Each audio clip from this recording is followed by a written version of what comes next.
En vez de ayudar, empeoran la situación. Cuando lo recuerdo me trauman, digamos, porque incluso nos llevan a riesgos de demandas a los médicos, siendo que el error fue por parte de ese tipo de personas, ¿no? Y el otro reto que yo les diría sería que se den una vuelta por las salas de emergencia para saber cómo una persona en emergencia sufre, postrados, intubados, en coma. Y cuando uno ve esa situación, la piensa dos veces antes de salir, por ejemplo, a conducir ebrio. Ahora nos encontramos con una persona quien vive entre la vida y la muerte. Un médico especialista en emergencia, con más de 15 años de experiencia. Ha vivido el dolor humano de cerca, pero eligió la esperanza como su motor. Ha sido docente de 2 universidades, UDABOL, UCEBOL. Gracias por acompañarnos, doctor. Es un honor tenerlo acá para poder conversar con ustedes.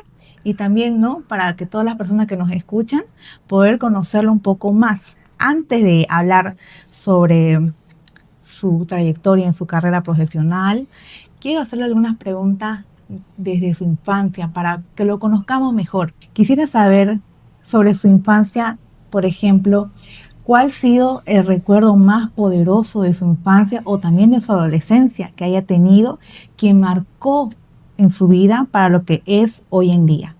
Bueno, gracias por la entrevista y pues lo que marcó mi decisión para abocarme a lo que es salud básicamente fue el hecho de que durante el colegio recuerdo que me gustaba mucho todas las materias, pero tenía mayores opciones en lo que es el área de ciencias de la salud. Era el único alumno de la clase, recuerdo, que llenaba el examen anverso y reverso y todavía me faltaban hojas para seguir respondiendo a las preguntas del examen. Eso fue algo que me hizo decidir que optar por salud, ¿no? Entonces, por otro lado, mi padre me puso mi nombre, Guido, en honor a un médico de cabecera que tenían ellos. Y entonces parece que por ese lado me inducían en lo que es también medicina. Entonces son las dos cosas por lo que ahora trabajo en este ámbito. Algo que me da curiosidad, doctor, ¿sus papás también fueron médicos o...? No, mis padres no son médicos, de hecho no son profesionales. Han hecho todo el esfuerzo que han podido porque les ha costado mucho que yo termine la carrera, ¿no? Ha sido una alegría entonces para sus padres, ¿no? Sí, soy el primer médico de la familia y el único. El nombre en honor a un médico, que ellos conocían. Sí. Ajá, Guido sí, también. Sí, se llamaba Guido. Qué interesante, doctor. ¿Y qué edad tenía en ese tiempo? Bueno, aproximadamente unos 15, 16 años cuando yo empecé a darme cuenta de lo que más o menos me gustaba, ¿no? Y siempre me ha gustado ayudar a la gente. Entonces, parte de lo que es un médico es calmar, ayudar en el dolor de las personas. Por eso que estoy sobre todo en esta rama que es la medicina de emergencias.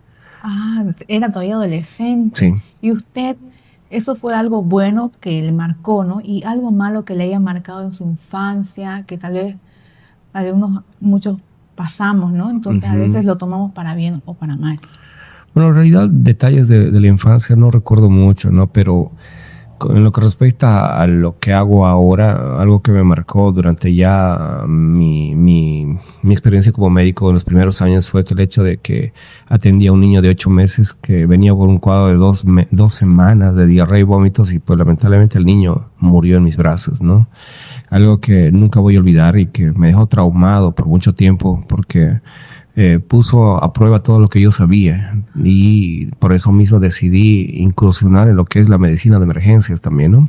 Por eso tomó su especialidad. Sí, así es. Wow, doctor. Y ese niño tenía 8 meses y 8 meses. ¿Fueron causas naturales o qué lo llevó? En realidad fue la deshidratación y con seguridad el shock hipovolémico secundario a eso porque el niño tenía 2 semanas de diarrea y vómitos. Algo increíble porque la madre se atrasó en llevarlo y pues lamentablemente no pudimos hacer nada. Wow, qué importante es por eso lo que hoy vamos a hablar, porque justamente usted es especialista en emergencia y eso fue lo que también le llevó a especializarse. Sí. Aparte de estudiar medicina, se especializó en esta área. Ahora, doctor, ¿hubo un momento en su vida en el que se sintió que debía elegir entre rendirse o seguir adelante? Bueno, yo recuerdo algo bastante muy profundamente el hecho que después de terminar la carrera yo ya tenía incluso pasajes comprados para México a hacer una especialidad diferente a la que ahora tengo. Quería ser cardiólogo, ¿no? Cardiólogo. Pero lamentablemente me bloquearon la visa, me pedían muchos recursos económicos, así que cuando eso pasó yo me quedé decepcionado a tal punto de que quería dejar la carrera, no quería saber nada porque no entendía cómo era posible que no nos dejaran seguir estudiando, ¿no? Entonces esa fue una de las cosas bastante difíciles para mí.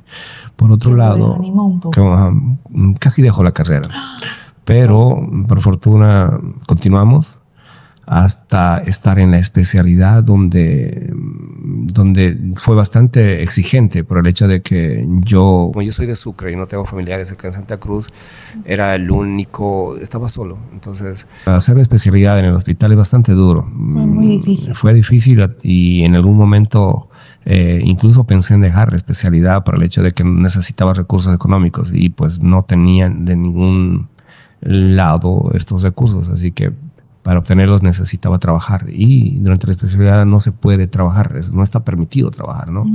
Entonces ahí que no sabía. Algo que recuerdo mucho, pero por fortuna continuamos y estamos ahora en este punto, ¿no? Qué bien, doctor, que usted nos haya rendido, porque realmente necesitamos muchos más médicos y mucho mejor con una especialidad que es la de usted tan importante, que usted siempre está viendo, ¿no? Entre la vida y la muerte. Mucha gente se queja, ¿no?, de cosas pequeñas, pero ¿qué es lo que realmente importa en la vida desde su perspectiva como médico? Como médico. Bueno, nosotros los médicos cuidamos de la salud, ¿no? Pero es impresionante cómo al atender a los pacientes ver cómo las personas descuidan su salud, ¿no? A pesar de que ellos saben que tienen que hacerlo, toman conductas insalubres, ¿no?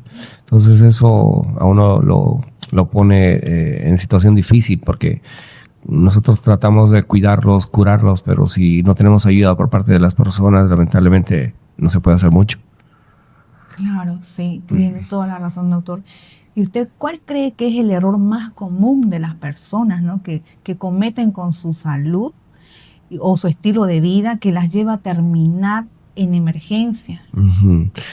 El error, bueno, generalmente las personas de acá lo primero que hacen es automedicarse, ¿no? Agarran algo para calmar su dolor o ir a la farmacia a obtener un medicamento y lo peor diría es que acuden con personas que no saben nada de medicina, como por ejemplo los famosos hueseros o estos médicos naturales que en vez de ayudar, empeoran la situación. Y tengo muchas anécdotas con respecto a eso que, por ejemplo, yo recuerdo muy bien y cuando lo recuerdo me trauman, digamos, porque incluso nos llevan a riesgos de demandas a los médicos, siendo que el error fue por parte de ese tipo de personas, ¿no? ¿Alguno que usted recuerde? Pues yo recuerdo bien este caso. Por ejemplo, se trataba de un joven de unos 25 años de edad que jugando fútbol se cayó y se fracturó el miembro superior. Y la familia pues lo llevó la muñeca y lo llevó a un huesero.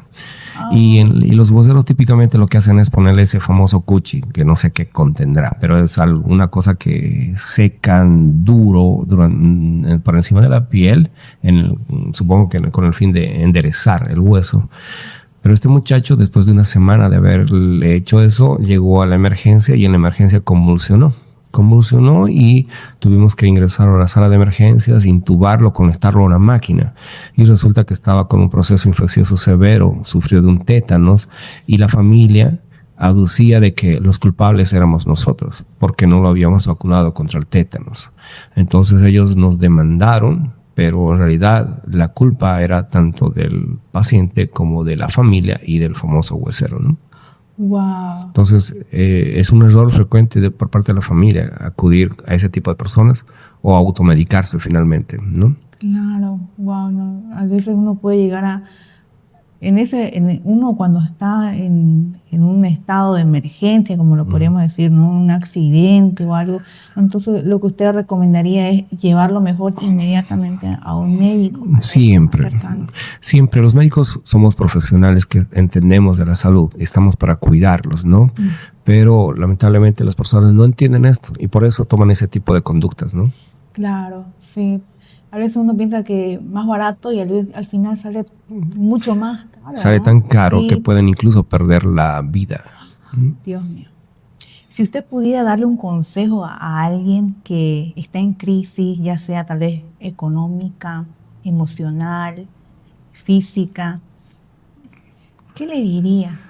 Bueno, con respecto a la salud, lo que hay que hacer es que se cuiden, que hagan prevención, que acudan a sus controles de salud, porque el hecho de automedicarse lo único que va a lograr es empeorar, enmascarar su cuadro, y cuando ya estén demasiado mal, llegar a la emergencia no vamos a tener opciones para mejorarlos, ¿no? Deberíamos de tener un cuidado mayor con nuestra salud, hacer controles anuales, chequeos de laboratorios, rutinarios para prevenir o tratar enfermedades y evitar emergencias graves, ¿no? Claro, doctor. Ahora otra pregunta que yo tengo, que muchas personas también se hacen. En un estado de emergencia, por ejemplo, hay una persona que se intoxicó o se envenenó, ¿no? Que muchos adolescentes hacen eso, ¿no? O lastimosamente, ¿no? En esta situación se ha visto en las noticias, ¿no? Que madres que quieren ellas mismas quitarse incluso a los niños. Entonces, en un caso de intoxicación por veneno, no sé. ¿Y usted qué recomienda hacer en ese caso? Bueno, cuando vemos ese tipo de casos, lo típico es también intentar hacer algo por parte de las personas, y eso es un error, ¿no? Las intoxicaciones no pueden ser tratadas en domicilio, en sus casas. Ese paciente tiene que ir a una sala de emergencia y ser tratado por un especialista en emergencias para determinar cuál es el tipo de tóxico y su antídoto en el caso de ser necesario, ¿no? Yo he visto morir mucha gente por intoxicaciones, por ejemplo, los famosos raticidas, ¿no? Que son tratables, pero muchas veces los familiares o el propio paciente, por el estado seguramente, no llega a la emergencia, ¿no? Y cuando llega, lamentablemente, pues ya no se puede hacer nada, o a veces llegan en parada cardíaca y muerte, ¿no? Wow. A veces uno quiere, por ejemplo, hay muchas familias, personas que le dan incluso agua, X cosas para evitarnos, pensando que van a ayudar. Entonces, en ese caso, es mejor no hacer nada de ayudarlo así, pero sí llevándolo al lugar más cercano, donde ya sea una posta. En una posta igual pueden ser tratados, o sí en un hospital. La posta va a dar los primeros ayudos, los primeros auxilios. Bueno, tiene que ser tratado en un hospital mínimamente de segundo nivel, una intoxicación, ¿no? Pero es un error, como dije, que la familia le dé, por ejemplo, agua, leche, aceite. Usan un montón de cosas intentando evitar el tóxico, lo cual no van a lograr. Más bien van a empeorar el cuadro, ¿no? Si yo estoy enfermo, una pregunta que también muchos nos hacemos, ¿no? Si yo sé que estoy enfermo, ¿debo ir al médico o solo debo esperar hasta que la enfermedad se manifieste? No, tenemos que ir al médico, ¿no? Así como cuando, a ver, es una comparación tal vez un poco grosera. Así que cuando nosotros tenemos un vehículo y suena algo o algo le falla, lo llevamos al mecánico. Es el mismo mecanismo. Sí, si nosotros sentimos algo, tendríamos que llevarlo al paciente de inmediato con el médico y no estar tratando de enmascarar el cuadro con analgésicos, porque eso es lo que hacen, ¿no? Van a la farmacia, compran un medicamento, un calmante, no le calma, compran otro calmante más fuerte y pues en eso pasan un par de días, y cuando pasan esos días, lamentablemente, probablemente ya se ha perdido la oportunidad de curar a la persona, ¿no? Y en un caso, por ejemplo, ya que estábamos preguntando sobre de la intoxicación en un caso de emergencia, ¿y qué casos de emergencia sí yo puedo ayudar, digamos, en un caso de emergencia, que yo, en vez de empeorar tal vez la cosa, ¿qué ¿Qué caso de emergencia sí se puede tratar? Puntualmente las personas en realidad no saben tratar, a no ser que sean médicos, ¿no? Pero hay una sola situación en la que podrían intentar ayudar, y eso sería la reanimación cardiopulmonar básica. Es decir, aquella persona que básicamente muere en domicilio o en la calle, en el lugar donde esté, una persona podría ayudar con algunas maniobras básicas para intentar recuperar al paciente mientras obviamente llega el personal especial lista para hacer el cuidado o el tratamiento necesario, ¿no? Es decir, a lo que nosotros llamamos la reanimación cardiopulmonar básica. Eso sí podrían hacer las personas.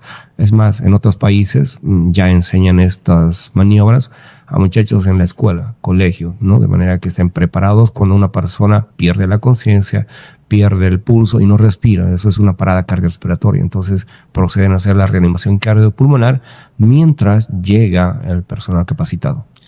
Eso sería como los primeros auxilios. Sí, esos primeros auxilios, a lo que nosotros llamamos como reanimación cardiopulmonar básica. Ya, para la gente que nos está viendo, por ejemplo, sería un caso de asfixia. Se implementaría estas maniobras para tratar de expulsar, digamos, un objeto, en los casos de los niños, ¿no? Es parte del tratamiento, ¿no? Una asfixia, por ejemplo, un cuerpo extraño en la boca, en un niño, va a provocar lo que nosotros llamamos una hipoxia, y la hipoxia puede llevar a una parada cardiorrespiratoria, ¿no? Es decir, pérdida de conciencia, pérdida del latido del corazón, ausencia de respiración, y eso básicamente es muerte, ¿no? Como estamos hablando de este tema de emergencia, ya que es su especialidad, ¿qué casos son de emergencia y qué casos no son de emergencia? Así, para que entendamos mejor.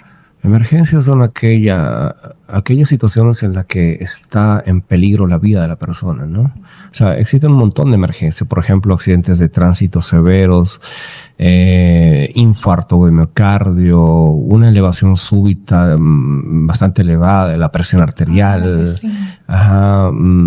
diabetes, una cetoacidosis diabética, por ejemplo, que es una complicación severa de la diabetes, o el otro extremo, que es la hipoglicemia, cuando el azúcar del diabético baja demasiado bajo, es una emergencia, una convulsión, una intoxicación, son algunas de las emergencias que nosotros atendemos, ¿no? Antes también de continuar, quería felicitarle, ¿no?, por su libro, ya que estamos hablando de este tema tan importante que son las emergencias. Usted ha escrito un libro, ¿no? Sí. Felicitarle por el libro que usted escribió. El libro es Manual, ¿no?, de Emergencia.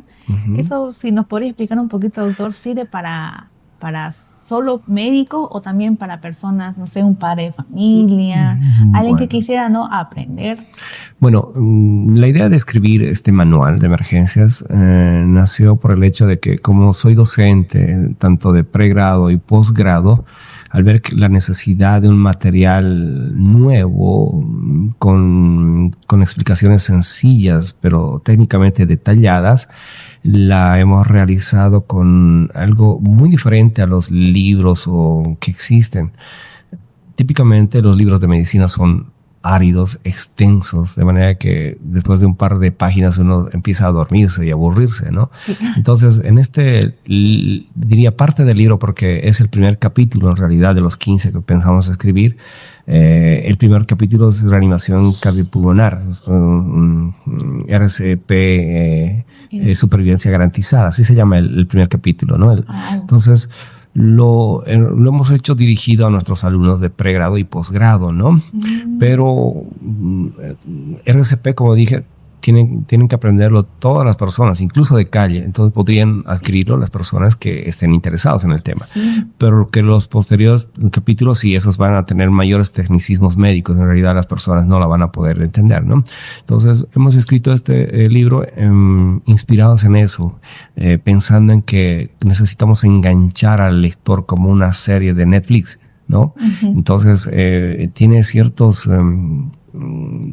tono irónico y sarcástico el ebook que hemos hecho, de manera que el lector no se aburra, porque, como dije, los libros de medicina son bastante áridos, ¿no? Sí, y son tomo extensos, 1, tomo 2, sí, tomo 3, hasta tomo 5. Así Eso es. me sorprende a mí de los médicos, y también admirable, doctor, porque estudian bastante, no solo son 5 años, son más de 7 años. En promedio son 12 a 15 años para acabar la carrera completamente. Completa con especialidad. Así y es. todo, ¿no? Wow, doctor. ¿Y usted qué opina, ¿no? Hablando de ese tema, sobre la educación, ¿no? Ahora, actualmente, ¿no? Ya que hay inteligencia artificial, está ayudando más en tema de los estudiantes, ¿no? Para ser médicos. ¿Los está ayudando más o no? Bueno, por lo que sabemos, la inteligencia artificial sí está dando bastante ayuda en partes muy específicas de la medicina, como por ejemplo hacer diagnósticos mucho más finos, ayudarnos a hacer protocolos más precisos y todo ello, sí, pero lamentablemente está siendo mal usada, ¿no? Es decir, los alumnos hoy en día usan la inteligencia artificial para hacer sus resúmenes, crear sus autopreguntas y en realidad ya no están estudiando, simplemente están reproduciendo lo que dice la inteligencia artificial sin tener una base científica, ¿no? Yo, como dije, como al ser docente de universidades, he visto en algunas situaciones la preparación deficiente de ellos, ¿no? Porque por ciertos aspectos de las propias universidades, con este ebook, por ejemplo, trato de subsanar de cierta forma esta parte de la medicina de emergencias. Cuando yo, por ejemplo, evalúo a mis alumnos de internado, de pregrado o de posgrado, inclusive con médicos ya formados, típicamente les falta la preparación, ¿no? Y no lo digo yo, porque eso está escrito incluso en la literatura médica. Recuerdo bien un artículo de Colombia donde al evaluar a los médicos de emergencias, a todo el personal que trabaja en emergencia, apenas un 5% estaban preparados, ¿no? Del 100%. Eso es demasiado poco, ¿no? Sí. Entonces, y eso acá debe ser mucho más. Entonces, nosotros con este tema tratamos de subsanar eso, preparar a los médicos y con los siguientes capítulos que pensamos escribir, tal vez logremos algo más, ¿no? El objetivo nuestro es transmitir todo lo que nosotros hemos aprendido durante todos estos años para que la gente, nuestros futuros médicos, estén mejor preparados y logren salvar una vida. Así es, doctor. Eso es lo que nosotros admiramos de los médicos, porque la enfermedad, como usted bien nos decía, ¿no? La enfermedad, su único fin es acabar, ¿no? Con Sí. la persona, Sí. pero la del médico es la de salvar de esa enfermedad. Así es. Ahora, doctor, si usted pudiera hablarle a toda la humanidad durante unos 30 segundos, o puede tomarse el tiempo que usted quiera, pero ¿qué le diría? ¿Qué mensaje le daría para inspirarlos a vivir una vida mejor? Uh-huh. Bueno, lo que les podría decir es que cuiden su salud, ¿no? Cuidemos nuestra salud, ¿no? Aquí en Bolivia, típicamente los pacientes llegan cuando están al final de su vida, con su patología en el extremo más grave, ¿no? Casi nadie hace prevención, casi nadie acude a controles de rutina, ¿no? Cosa que admiro porque en otro país, yo estuve en Estados Unidos y en Estados Unidos recuerdo que mi jefe decía, este mes me toca ir a mi control rutinario de salud y tenía que hacerse una serie de exámenes de forma anual y era obligatorio, algo que nosotros no hacemos. Es más, yo diría, aquí en Bolivia cuidamos más a nuestros animales porque los llevamos a sus chequeos y a nuestros vehículos, cosa que no hacemos con nosotros, ¿no? Tiene toda la razón, doctor. Sí, es verdad. Y lo digo también yo, bueno, tal vez uno se preocupa por cosas que no son tan importantes porque sin salud no podemos ni trabajar, no podemos ni pensar. Sin salud no hay más. ¿No, doctor? Entonces eso es muy importante lo que usted nos dice.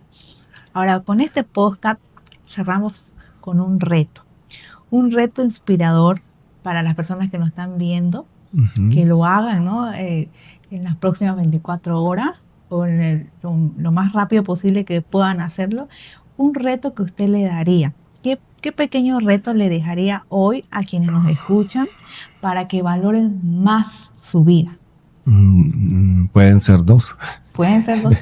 Bueno, uno sería que acudan a su control, a su chequeo médico, ¿no? Justamente para diagnosticar, prevenir o tratar una enfermedad. Y el otro reto que yo les diría sería que se den una vuelta por las salas de emergencia para saber cómo una persona en emergencia sufre, ¿no?